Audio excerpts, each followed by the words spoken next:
പ്രതിഫലം പറയാതെ നിൽക്കുകയാണ്. ഏഴാമത്തെ പ്രതിഫലം എന്താണെന്ന് അതാ കിതാബുകൾ, നമ്മുടെ കിതാബുകൾ തോൽക്കപ്പെടുന്ന സമയമുണ്ടല്ലോ, ആ മൃഗം വന്നിട്ട് ആ മൃഗത്തിന് 70 ഇരട്ടി ഭൂഖണ്ഡം നമുക്ക് നൽകും. നമ്മൾ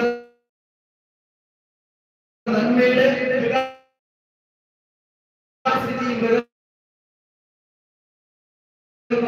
കൊണ്ട് 70 ഇരട്ടി കനം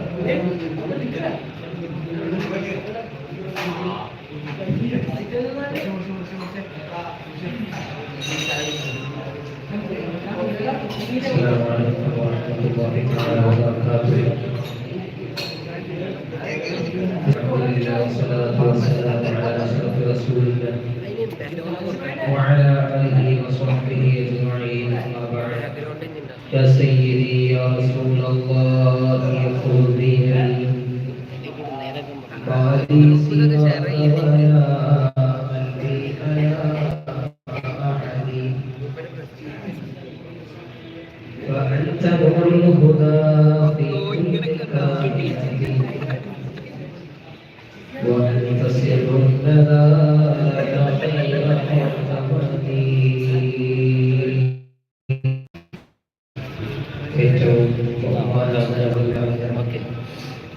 പ്രിയപ്പെട്ട അധ്യക്ഷൻ,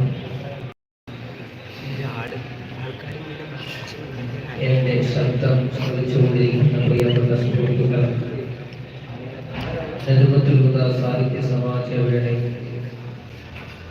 ഈ വൈകിയ വേളയിൽ അല്ലാഹു സുബ്ഹാനഹു വ തആല നമ്മുടെ ഈ യുദ്ധം കബൂലാക്കുമാറാകട്ടെ.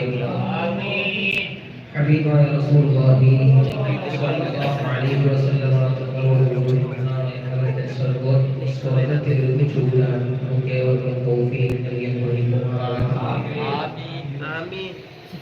കിട്ടാനുള്ളതൊക്കെ കിട്ടി, കുടിക്കാനുള്ളതൊക്കെ കുറച്ചു. കൂടുതൽ സമയമൊന്നും ഞാൻ സംസാരിച്ച് നിങ്ങളെ ബുദ്ധിമുട്ടിക്കുകയില്ല. എങ്കിലും ബലിപെരുന്നാൾ എന്ന വിഷയത്തെ ആസ്പദമാക്കി ഏതാനും കുറഞ്ഞ കാര്യങ്ങൾ മാത്രം നിങ്ങളെ ശ്രദ്ധയിൽപ്പെടുത്തി ഞാൻ അവസാനിപ്പിക്കാമെന്നാണ് തൗഫീഖ് നൽകിയ അവയെ കുറിച്ച് പഠിച്ചു, സംസദിനെ കുറിച്ച് പഠിച്ചു. അതുപോലെ തന്നെ ഉഹുദിയത്തിന്റെ വിശാലമായ ഒരു പാഠം ചുരുങ്ങിയ സമയത്തിനുള്ളിൽ നമ്മുടെ എത്തിച്ചു തന്നു. ഒരു പെരുന്നാളിലൂടെ താങ്ങാനുള്ള കപ്പാസിറ്റി നിങ്ങൾ ഉണ്ടോ എന്ന് എനിക്കറിയില്ല.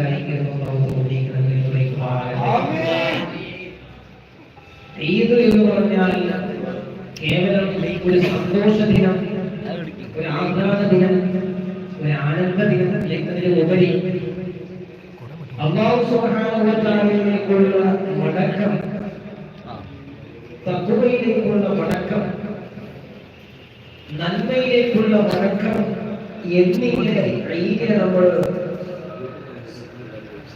പറയേണ്ടതായിട്ടുണ്ട്. എല്ലാ ദുരന്തങ്ങളും പ്രയാസങ്ങളും പ്രശ്നങ്ങളും പ്രതിസന്ധികളും നമ്മൾ വേണ്ടയാടുന്ന സമയത്ത് അതിൽ നിന്നൊക്കെ നമുക്ക് കിട്ടുന്ന പാഠം അല്ലാഹു സുബ്ഹാനഹു വ തആലയിലേക്ക് മടങ്ങണമെന്നാണ്.